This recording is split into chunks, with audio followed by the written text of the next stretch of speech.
ഉമ്മമാരോട് വർത്തമാനകാലത്ത് എന്തെങ്കിലും ത്യാഗങ്ങൾ ഉമ്മമാര് സഹിക്കാറുണ്ടോ? ഗർഭം ധരിച്ച ത്യാഗമുണ്ടോ? പ്രസവിക്കുന്ന ത്യാഗമുണ്ടോ? മുലയൂട്ടുന്ന ത്യാഗമുണ്ടോ? എന്തെങ്കിലും കഷ്ടപ്പാട് ഉമ്മമാര് സഹിക്കലുണ്ടോ? സുബ്ഹാനല്ലാഹ്, 10 പെറ്റ ഉമ്മക്ക് സ്വർഗമുണ്ടെന്ന് മുത്തുനബി പറഞ്ഞതാ. ഒരു പെണ്ണ് ശരിക്കങ്ങ് പ്രസവിക്കുമ്പോ മരണത്തിന്റെ പകുതി വേദന അനുഭവിക്കുമെന്ന് പറഞ്ഞതാ. പെണ്ണുങ്ങൾക്ക് ഒരുപാട് പുണ്യം കിട്ടാനുള്ളതാ. അതേ, പുരുഷന്മാരെ പോലെ നിസ്കാരം പെണ്ണുങ്ങൾക്കില്ല, പുരുഷന്മാരെ പോലെ ഇബാദത്ത് പെണ്ണുങ്ങൾക്കില്ല, കാര്യമായ ബാധ്യതകളൊന്നും പെണ്ണുങ്ങൾക്കില്ല. ഒരു മഹല്ലത്തില് ജുമുഅ നടന്നില്ലെങ്കിലോ, ജമാഅത്ത് നടന്നില്ലെങ്കിലോ, ഇസ്ലാമിന്റെ ശിആറുകൾ നടപ്പായില്ലെങ്കിലോ, മയ്യത്ത് മറവ് ചെയ്യുന്നത് ശരിയായില്ലെങ്കിലോ, മയ്യത്ത് നിസ്കാരം ശരിയായില്ലെങ്കിലോ, അതേ മതപരമായ ശിആറുകളൊക്കെ ഒരു നാട്ടിൽ നടന്നില്ലെങ്കിലോ ഉമ്മമാർക്ക് കുറ്റമില്ല, അവരോട് ചോദ്യമില്ല. എന്തുകൊണ്ട് നിങ്ങളെ മഹല്ലത്തിൽ കൃത്യമായി വാങ്ങി വിളിച്ചില്ല? എന്തുകൊണ്ട് വാങ്ങി വിളിച്ചത് ശരിയായില്ല? എന്തുകൊണ്ട് കൃത്യമായി ഇസ്ലാമിന്റെ ശിആർ നടക്കുന്നത് വെളിവാകും പ്രകാരത്തിൽ ജമാഅത്ത് നടന്നില്ല? പെണ്ണുങ്ങളോട് ചോദ്യമില്ല. സാന്ദർഭികമായി ഞാനൊന്ന് ഓർമ്മപ്പെടുത്തുകയാണ്. മുസ്ലിം ഉപ്പമാർക്ക് ഒരു പക്ഷേ അറിവുണ്ടാവില്ല, അവരൊരു പക്ഷേ ചിന്തിച്ചിട്ടുണ്ടാവില്ല, മുസ്ലിം ചെറുപ്പക്കാര് ചിന്തിച്ചിട്ടുണ്ടാവില്ല, മുസ്ലിം ചെറുപ്പക്കാര് പക്ഷേ ശ്രദ്ധിച്ചിട്ടുണ്ടാവില്ല, അവരെ ശ്രദ്ധയിൽപ്പെട്ടിട്ടുണ്ടാവില്ല. നിങ്ങൾക്ക് കേൾക്കണോ? ഒരു മഹല്ലത്തിൽ 1000 വീടുകളുള്ള ഒരു മഹല്ലത്ത്, വിശാലമായിരിക്കുന്ന ഒരു മഹല്ല, ആയിരക്കണക്കിന് വീടുകളുണ്ട്, ധാരാളം മുസ്ലിമീങ്ങളുണ്ട്. ആ മഹല്ലത്തില്, ആ മുസ്ലിം കുടുംബങ്ങളിൽ താമസിക്കുന്ന മഹല്ലത്തില് ഒരു ഇമാമും ഒരു മഅ്മൂമും അല്ലെങ്കിൽ ഒരു 10-20 മുതഅല്ലിമീങ്ങളും ഒരു ഇമാമും നിസ്കരിച്ച് ജമാഅത്ത് നിലനിർത്തിയാൽ അവരെ കടപ്പാട് വിടൂല. ആ നാട്ടുകാര് കുറ്റത്തിൽ നിന്ന് ഒഴിവാകൂല. ഫത്ഹുൽ മുഈനിലൊക്കെ മസല പറഞ്ഞിട്ടില്ലേ? നബി ഇമാം മിൻഹാജില് പറഞ്ഞിട്ടില്ലേ? അതുപോലെ പണ്ഡിതന്മാര് മുഴുവനും പറഞ്ഞിട്ടില്ലേ? ഓരോ മഹല്ലത്തിലും ഇസ്ലാമിന്റെ ശിആർ വെളിവാകുന്ന രൂപത്തിലുള്ള ജമാഅത്ത് നടക്കൽ ഫർദ് കിഫായയാ. അത് കൃത്യമായി നടന്നിട്ടില്ലെങ്കിൽ ആ നാട്ടിലെ സർവ്വപ്രായപൂർത്തിയെത്തിയ പുരുഷന്മാരും അതിന് ഉത്തരവാദികളാ, കുറ്റക്കാരാ. പടച്ച റബ്ബിന്റെ മുൻപിൽ വ്യക്തമായി നിന്നുകൊണ്ട് മറുപടി പറയേണ്ടതാ. ഒരു മഹല്ലത്തിൽ മക്കളെ, ഒരു പള്ളിയിൽ നമ്മൾ ഒരു ഉസ്താദിനെ നിശ്ചയിച്ചോ, ഒരു ഇമാമിനെ നമ്മൾ നിശ്ചയിച്ചോ, ഒരു മുഅദ്ദിനെ നമ്മൾ നിശ്ചയിച്ചോ, ഒരു മുദർരിസിനെ നമ്മൾ നിശ്ചയിച്ചോ, കുറെ മുതഅല്ലിമീങ്ങൾക്ക് നമ്മൾ ഭക്ഷണം കൊടുത്ത് പോറ്റുകയും ചെയ്തു. അവരൊക്കെ കൃത്യമായിട്ട് അവിടെ നിസ്കാരം നടത്തുന്നുണ്ട്, വാങ്ക് വിളിക്കുന്നുണ്ട്, ജമാഅത്ത് നടക്കുന്നുണ്ട്. നിങ്ങളെ നാട്ടിൽ വിവരമുള്ളവരില്ലേ? ചോദിച്ചു നോക്ക്. ആ മഹല്ലത്തുകാരുടെ ഉത്തരവാദിത്തം തീരുമോ? ഓരോ മഹല്ലത്തിലും ഇസ്ലാമിന്റെ ശിആർ വെളിവാകുന്ന രൂപത്തിലുള്ള ജമാഅത്ത് നടക്കേണ്ടതില്ലേ?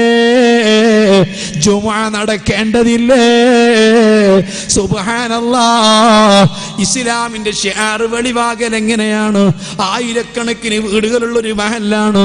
ആ മഹല്ലത്തിൽ വാങ്കുവിളി കേൾക്കുന്ന സമയത്ത് അതാ ആളുകൾ പള്ളിയിലേക്ക് പോകുന്നു, പള്ളി നിസ്കാരം കഴിഞ്ഞ് വീട്ടിലേക്ക് പോകുന്നു. ആരും കണ്ടാൽ മനസ്സിലാകുന്നു ഇവിടൊക്കെ മുസ്ലിമീങ്ങൾ തിങ്ങിപ്പാർക്കുന്ന നാടാണ്, ഇവിടെയൊക്കെ ധാരാളം മുസ്ലിമീങ്ങളുണ്ട്, ഈ ഏരിയയിലൊക്കെ മുസ്ലിമീങ്ങളുണ്ട് എന്ന് ജനങ്ങൾക്ക് വെളിവാകുന്ന രൂപത്തിൽ യഥാ അല്ലാഹുവിന്റെ പള്ളികളിലേക്ക് ജമാഅത്തിന് പോകുന്നത് കാണേണ്ടതില്ലേ? നടക്കേണ്ടതില്ലേ? മഹല്ലുകാര് ഉത്തരവാദികളല്ലേ? പടച്ച റബ്ബിന്റെ അടുത്ത് മറുപടി പറയേണ്ടി വരൂലേ? അല്ലാഹ്, ഹബീബ് റസൂലുള്ളാഹ് സ്വല്ലല്ലാഹു അലൈഹി വസല്ലമ തങ്ങൾ അത് പഠിപ്പിച്ചിട്ടുണ്ട്. എൻ്റെ വിഷയം പരന്നു പോകുമെന്ന് കരുതിയിട്ട് ഞാൻ മനഃപൂർവ്വം മാറുകയാണ്.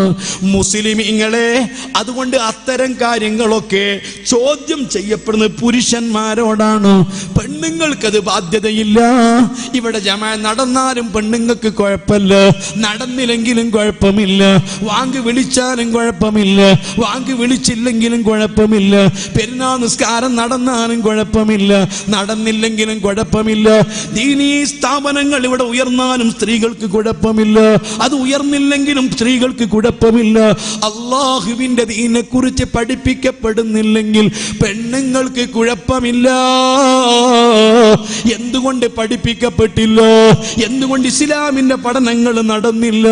എന്തുകൊണ്ട് നല്ല കാര്യങ്ങൾ കൽപ്പിക്കപ്പെട്ടില്ല? എന്തുകൊണ്ട് തിന്മയെ തൊട്ട് തടയപ്പെട്ടില്ല? ഇത്തരം കാര്യങ്ങളൊന്നും പെണ്ണുങ്ങളോട് ചോദ്യമില്ല. അതേ സമയത്ത് പെണ്ണുങ്ങൾ ഇദാ സ്വല്ലത്തിൽ മർഅതു ഖംസഹാ വസ്വാമത് ശഹ്റഹാ വദഅഹ്സനത് ഫർജഹാ ദഖലത് ജന്നത റബ്ബിഹാ. പെണ്ണുങ്ങൾ 5 വഖ്ത് കൃത്യമായി നിസ്കരിച്ചിരിക്കണം. 5 വഖ്തും കൃത്യമായി ബോധത്തോടുകൂടി നിസ്കരിച്ചിരിക്കണം. വിശുദ്ധ റമദാനിൽ അവർ നോമ്പനുഷ്ഠിച്ചിരിക്കണം. മാത്രമല്ല വഅഹ്സനത് ഫർജഹാ, തന്റെ ചാരിത്രം സംരക്ഷിച്ച് ജീവിക്കണം. തന്റെ ശബ്ദമോ തന്റെ ശരീരമോ മറ്റുള്ളവർക്ക് ഇഷ്ടപ്പെടും പ്രകാരത്തിൽ, മറ്റുള്ളവർ ആകർഷിക്കപ്പെടുന്ന രൂപത്തിൽ തന്റെ ശബ്ദം പുറത്ത് വിട്ടൂടാ.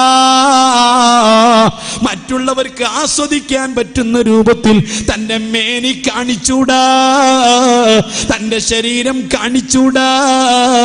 അത് വസ്ത്രം ധരിച്ചുകൊണ്ടും കാണിച്ചൂടാ, വസ്ത്രം ധരിക്കാതെയും കാണിച്ചുകൂടാ, പർദ്ദ അണിഞ്ഞുകൊണ്ടും കാണിച്ചുകൂടാ, പർദ്ദ അണിയാതെയും കാണിച്ചുകൂടാ.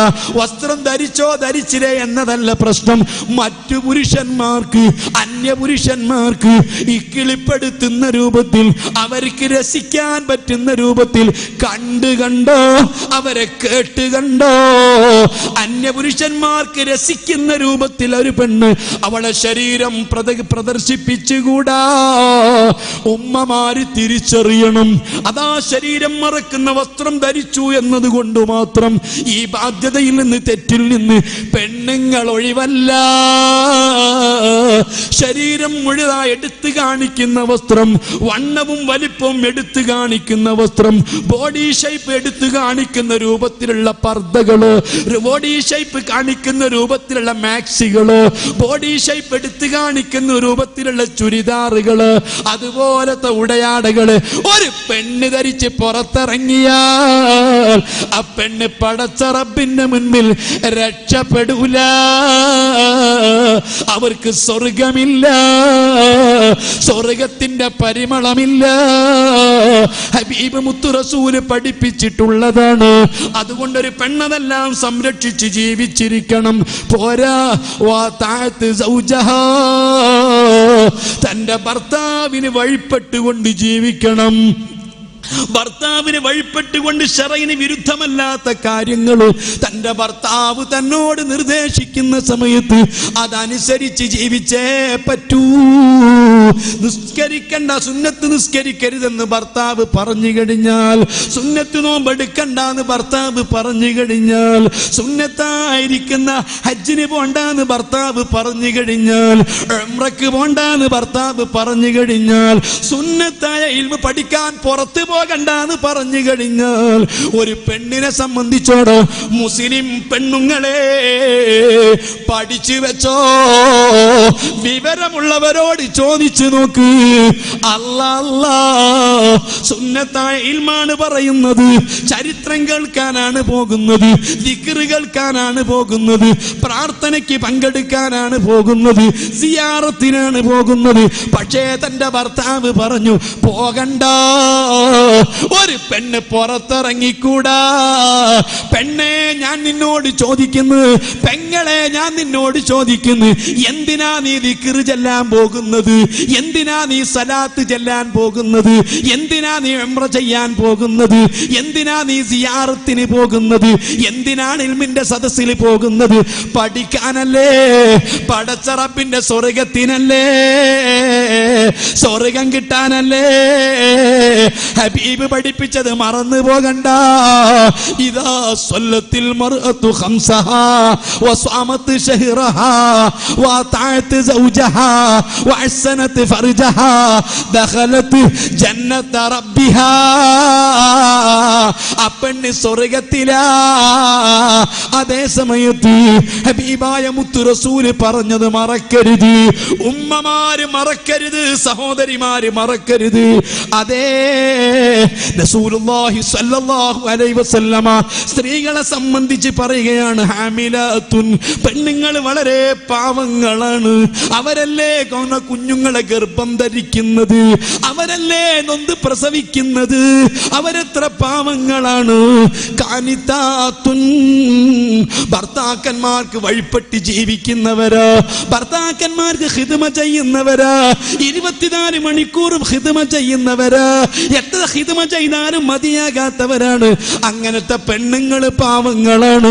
റഹീമാത്തും ബി ഔലാദിഹിന്ന, അവരെ കുഞ്ഞുങ്ങളോട് എത്ര കാരുണ്യമാണ്, എത്ര താല്പര്യത്തിലാണ് കുഞ്ഞുങ്ങളെ വളർത്തുന്നത്, എത്ര താല്പര്യത്തിലാണ് കുഞ്ഞുങ്ങൾക്ക് മുലയൂട്ടുന്നത്, എത്ര കഷ്ടപ്പെട്ടുകൊണ്ടാണ് കുഞ്ഞുങ്ങളെ ആട്ടി ഉറക്കുന്നത്. എന്തെല്ലാം ത്യാഗങ്ങളാണ് ഈ കുഞ്ഞുങ്ങൾക്ക് വേണ്ടി ഉമ്മമാര് സഹിക്കുന്നത്. അതുകൊണ്ട് പെണ്ണുങ്ങൾ പാവങ്ങളാ. അവരെങ്ങാനും അവരെ ഭർത്താക്കന്മാരോട് നന്ദികേട് ചെയ്യുന്നില്ല എങ്കിൽ, അവരവരെ ഭർത്താക്കന്മാർക്ക് വേദനയുണ്ടാക്കുന്ന കാര്യങ്ങൾ പെണ്ണുങ്ങളിൽ നിന്ന് സംഭവിക്കുന്നില്ലായിരുന്നുവെങ്കിൽ ലദഖലത്തിൽ മുസല്ലിയാതു മിൻഹുന്നൽ ജന്ന, നിസ്കരിക്കുന്ന സർവ്വ പെണ്ണുങ്ങളും സ്വർഗത്തിൽ കടക്കുമായിരുന്നു.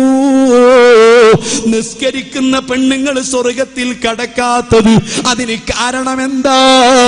ഭർത്താക്കന്മാരെ അനുസരിക്കാത്തത്, ഭർത്താക്കന്മാരെ ഇഷ്ടപ്പെടുത്താത്തത്.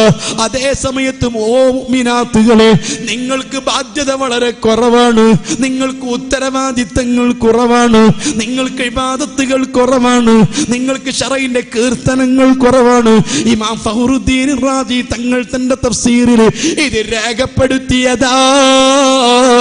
ഇതുകൊണ്ടാ നിങ്ങൾ കണ്ടിട്ടുണ്ടോ ഈ കേരളത്തിൽ വലിയ വലിയ സാദാത്തുക്കളില്ലേ, വലിയ വലിയ ആലിമീങ്ങളില്ലേ, ആ സാദാത്തുക്കളെ ഭാര്യമാരോ ബീവിമാരോ ആലിമീങ്ങളെ ഭാര്യമാരോ ഇങ്ങനെ പൊതുരംഗത്തേക്ക് പോകുന്നതോ ഇങ്ങനെ ഈ മറ്റു പ്രവർത്തനങ്ങൾക്ക് രംഗത്തിറങ്ങുന്നതോ നിങ്ങൾ കാണാറുണ്ടോ?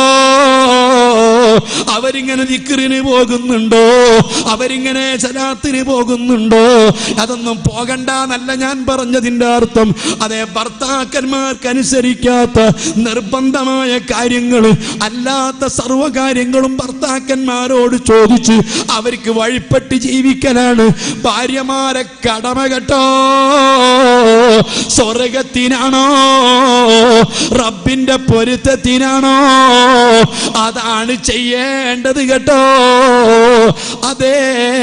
അതേ സമയത്ത് പുരുഷന്മാർക്ക് ഒരുപാട് ബാധ്യതകളുണ്ട്, ഒരുപാട് ഉത്തരവാദിത്തങ്ങളുണ്ട്. ഇങ്ങനത്തെ ഉത്തരവാദിത്തങ്ങളൊന്നും പെണ്ണുങ്ങൾക്കില്ല.